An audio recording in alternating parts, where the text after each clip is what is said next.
뇌에서 신경세포를 유지하는 데 상당히 중요한 역할을 하네. 특히나 해마 쪽에. 그래서 그것을 자꾸만 갖다 쓰니까 뇌의 해마가 녹아버려요. 기억력이 싹 날아가 버리는 그러한 일도 생깁니다. 정말 이거는 최악의 상황이네요. 최악이죠. 근데 이걸 24시간 내내 매일마다 겪는다고 생각해 보세요. 얼마나 불안하겠어요. 못 살죠. 그래서 시골에 특히나 사시는 분들은 아무런 문제가 없어. 그냥 노인정 가갖고 보면 다 아는 사람들이야.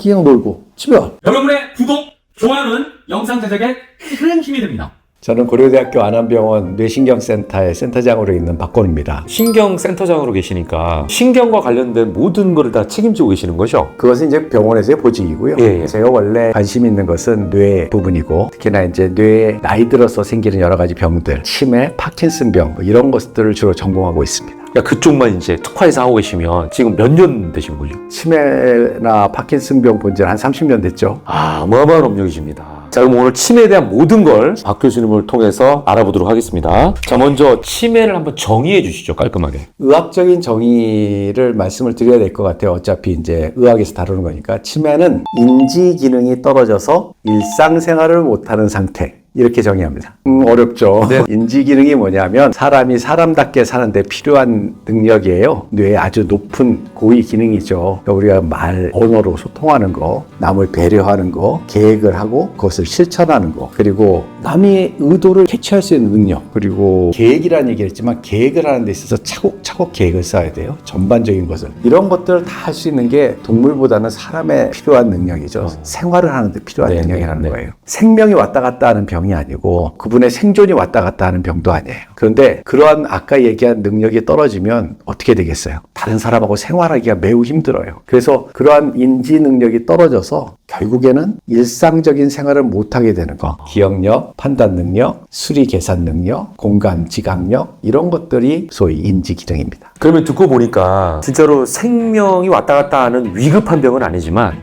사람다움을 유지 못하는 어떻게 보면 더 비극적인 병이라고 할 수 있겠네요. 나이가 들면 어쩔 수 없이 이제 우리가 여러 가지 기능이 떨어집니다. 뇌의 기능도 떨어지겠죠. 나이 들어서 사람들이 좀 우아하게 지혜롭게 살고자 하시잖아요. 근데 이제 그러한 우아함과 지혜로움이 좀 없어지는 좀 안타까운 병이긴 하죠. 이걸 미리 알아차릴 수 있는 어떤 증상 같은 게 있습니까, 치매는? 이제 인지 기능이 떨어지는 증상이 먼저 나타나겠죠. 네네. 다른 사람보다 먼저 같은 나이에 같은 학력을 가지신 분들보다 기억력이 더 떨어졌다든가 판단 능력이 더 떨어진다든가 자꾸만 길을 잃어버린다든가 이런 것들이 이제 초기 증상으로 나타날 수 있겠죠. 젊은 사람들이 많이 오세요. 내가 기억이 없어서 치매가 아니냐. 내가 그저께 술 먹었는데 그 전날에 하나도 기억이 안 난다. 뭐 이런 얘기로 많이들 오세요. 근데 이제 그런 거하고는 이제 좀 구분이 되긴 하는데 그런 분들이 일상적인 생활을 못하게 되는 것은 아니죠. 그러니까 우리가 기억력이 떨어지는 것과 치매는 상당한 간극이 있어요. 실질적으로 이렇게 기억 장애는 여러 원인에 의해서 생기는데 그 여러 가지 원인에 의해서 생기는 것 중에 그런데 자꾸만 보니까 점점 심해지고 점점 주변의 사람들과의 생활이 안 되는 상황이 됐을 때 우리는 치매라고 하는 거니까 일시적으로 있는 기억 장애 이것은 구분을 해야죠. 그 건망증과 치매는 완전히 다른 질환이라고 생각해야 되는 거예요? 아니면 건망증이 발전하면 치매도 될 수 있는 거예요? 치매 어르신들을 놓고서 봤을 때는 제일 처음에 시작부터는 건망증이에요.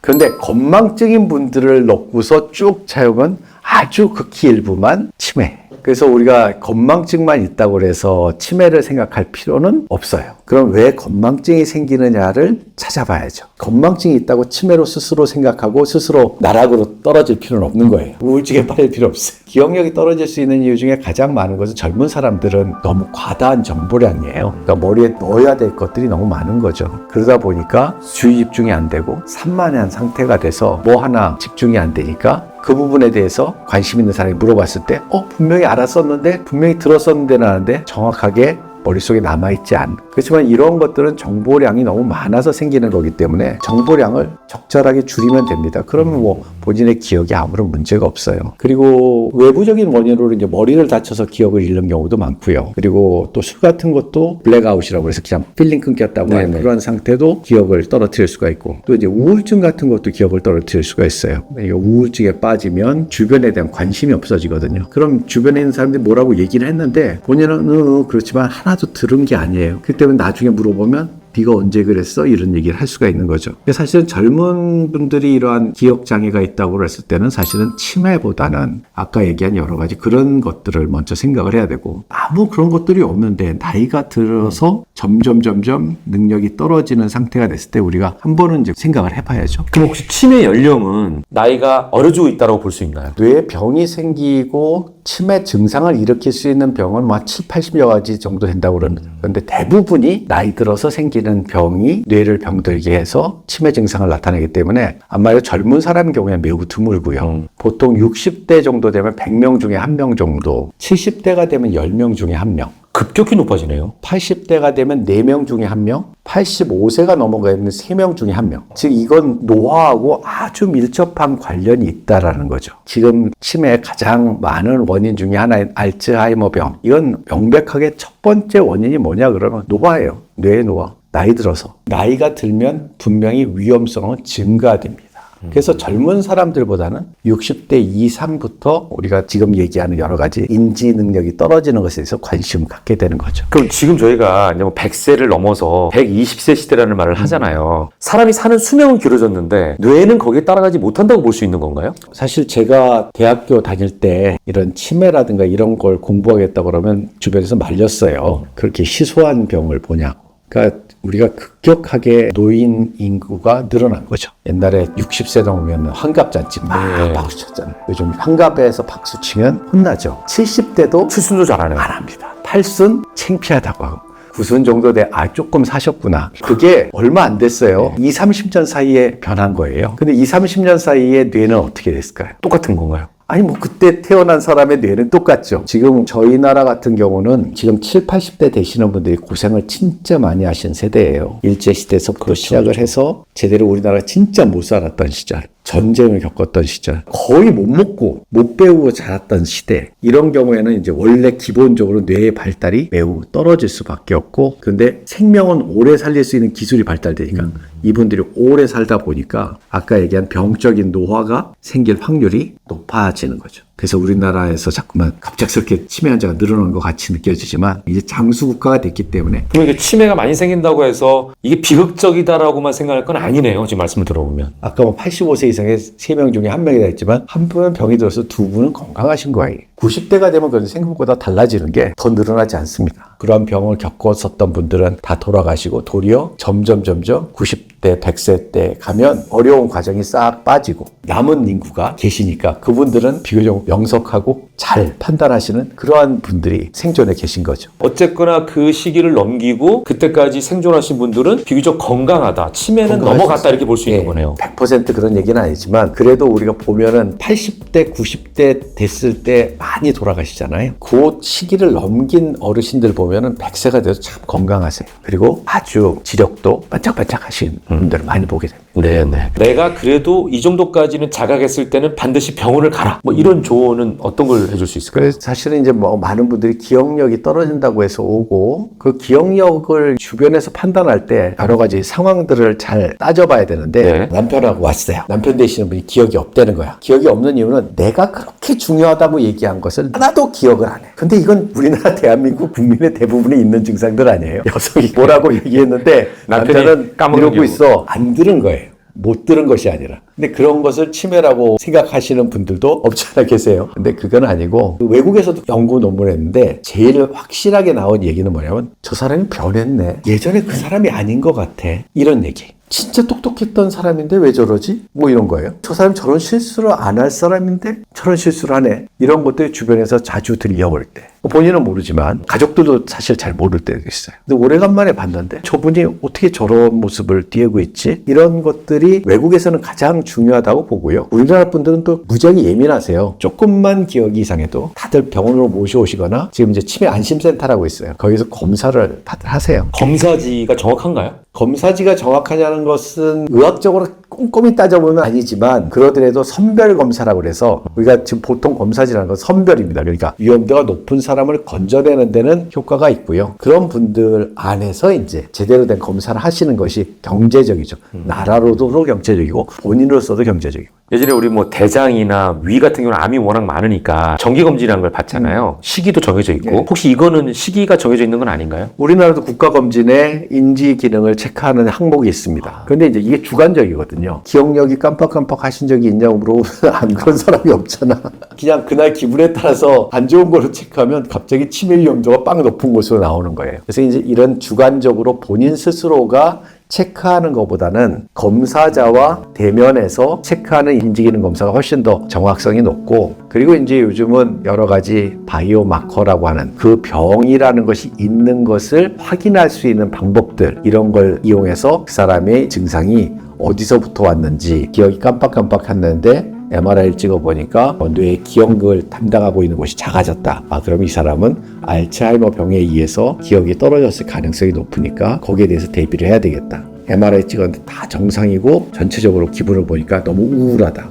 우울증에 의해서 기억이 떨어졌구나. 이렇게 각자 그 나타나는 의사들이 보는 마커들이 있어요. 그런 것들을 체크를 하면서 병을 진단이 나가죠. 그러니까 흔히 우리가 건망증과 치매를 구분하는 방법 중에 하나가 통째로 까먹으면은 뭐 치매다 뭐 이런 게 있단 말이에요. 그렇죠. 이런 것도 맞습니까? 일부 맞는데요. 알츠하이머 병의 해마라는 부분이 기억을 입력시키는 장소라고 생각하시면 돼요. 입력단이 망가지게 되면 어떻게 될까요? 입력 자체가 안 되는 거예요. 안 되죠. 약속을 했는데 통째로 다 입력이 안 되는 거지. 근데 어떤 사람은 입력단이 문제가 있는 게 아니라 출력단이 문제가 되는 사람들이에요. 출력이 안 돼서. 그런 사람은 힌트를 주면 맞아 하고 튀어 올라와요. 쉽게 얘기해서 치매, 특히나 가장 많은 원인 알츠하이머 병은 입력단이 부서졌다고 생각하죠. 그래서 우리가 입력을 시킨다고 시켰는데 입력 자체가 안 되니까 그 자리에서는 얘기를 했는데 이분은 되돌아가면 저장이 안 돼 있기 때문에 남아있는 게 없어요. 근데 우리가 보통 깜빡깜빡 하는 것들은 저장은 돼 있는데 끄집어내는데 문제가 있는 경우가 더 많아요. 여러 가지 생각이 복잡해서. 그래서 그럴 때는 힌트를 딱 주면 대부분 튀어 올라오지. 그렇게 얘기하니까 확실히 확 와닿네요. 근데 우리가 이제 드라마에서 많이 보면 치매 걸리신 분의 특징이 본인은 그 순간적으로 우리 블랙아웃처럼 기억을 못하는 상황이 되잖아요. 우리가 봤을 때는 객관적으로. 네네네. 근데 그 현상이 입력이 안 됐을 때 나타난 현상인 거예요? 블랙아웃이라고 하는 것은 사실은 좀 달라요. 상황이. 끄집어내지 못하는 상황이에요. 입력도 안 됐지만 끄집어내지지도 않아. 기억이 이렇게 통째로 없어지는 거예요. 만약에 뇌가 망가져서 네. 지금 입력되는 것이 망가졌다고 하죠. 네. 그렇지만 나는 과거에 저장되어 있었던 것이 있어요. 그럼 그거 갖고서 살 수도 있어요. 나이 들어서 세상의 모든 정보를 받아들일 필요가 있을까요? 내가 어디 가면 못 팔고 옆집에 누군가 다 알고 이거 다 있는 거예요. 입력단이 안 되는 거지 저장되어 있는 거 갖고 내가 사는 데는 지장이 없어. 새로운 정보를 자꾸만 주려고 하니까 까먹는 거지 새로운 정보 없으면은 그냥 내가 사는 데는 지장이 없어요. 그래서 시골에 특히나 사시는 분들은 아무런 문제가 없어. 그냥 노인정 가갖고 보면 다 아는 사람들이야. 그냥 놀고 집에 와. 그러니까 치매인지 증상이 안 나타날 수도 있겠네요, 어떻게 보면. 안 보이죠. 근데 이런 분이 서울에 와. 그럼 어떻게 돼? 새로운 정보죠. 새로운 정보. 이게 안 되는 거예요. 사람이 바뀌어. 완전히 새로운 상황에서 너무 불안하고 뭘 가르쳐 줬는데 기억이 안 나는 거야. 집에 가면 화장실이 어디 있는지 아는데 딸네 집 가니까 화장실이 어디 있는지 모르네. 그러면 실수하죠. 이렇게 입력단이 무너졌을 때 어떻게 할 것인가 이런 것들이. 그래서 이것이 망가지더라도 아까 얘기한 대로 본인은 모를 수가 있어요. 그런데 그걸 쉽게 알 수 있는 방법은 그 자리에서 떨어졌을 때 벗어나 보는 거네요. 특히나 여행 같은 데 갔을 때 확 달라지시는 분들은 한번 생각을 해봐야 돼요. 본인도 덜컹덜컹해요. 한 번씩 기억 없어진 적 있었죠. 예. 저도 이렇게 비밀번호를 누르는데 갑자기 생각이 안 나. 예. 순간적으로.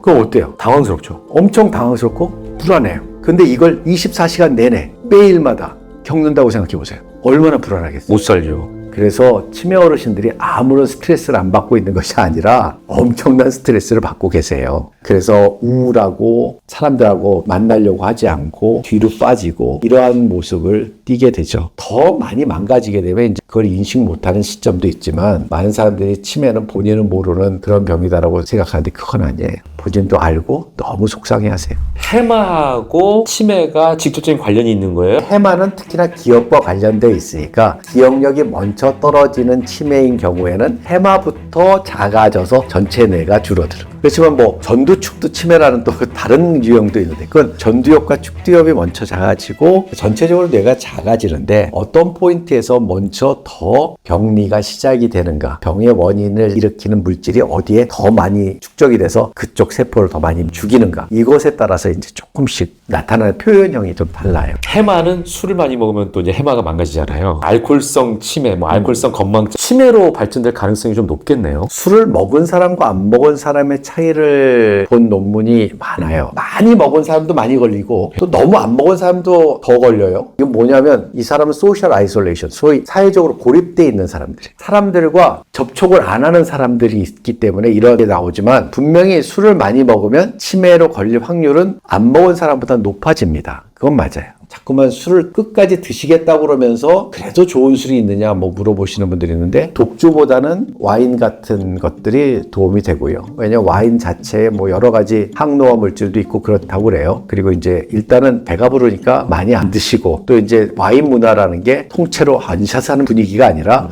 조금씩 대화만 이끄는 그러한 분위기이기 때문에 그래서 연구를 한 것을 놓고 보면 술이 나쁘다라는 것과 좋다는 것이 비등비등해요. 대부분 보면 좋은 분위기에서 사람들과 접촉하면서 사회적인 교류를 증진시키는 방향으로 썼던 분들은 기억력이나 뭐 치매나 이런 데 지장이 좀 덜했어요. 근데 혼술하고 많이 먹고 이런 분들이 이제 위험한 거죠. 극단의 경우는 이런 게 있어요. 보통 우리 술만 좋아하시는 분들이 있어요. 진짜 진정한 술을 좋아하시는 분들은 밥을 안 먹어요. 술이 에너지원이에요. 술을 먹으면 힘이 나는데 밥을 먹으면 힘이 빠져. 술을 먹어야 돼. 매일 술을 드시는 분들이 있어요. 예전보다 많이 줄긴 했지만 과거엔 참 많았어요. 이런 분들은 이제 술을 먹으면 술을 분해해야 되잖아요. 분해를 하려면 간에서 이제 티아민이라고 비타민 B1이라는 것들이 필요한데요. 계속 술이 들어가니까 간에서 그것을 소화를 하려니까 티아민을 계속 필요로 하는데 간에 있는 것은 이미 고갈이 됐고 몸에 있는 것을 끌어다가 쓰는데 이 티아민이 뇌에서 신경세포를 유지하는 데 상당히 중요한 역할을 하네. 특히나 해마 쪽에. 그래서 그것을 자꾸만 갖다 쓰니까 뇌의 해마가 녹아버려요. 기억력이 싹 날아가 버리는 그러한 일도 생깁니다.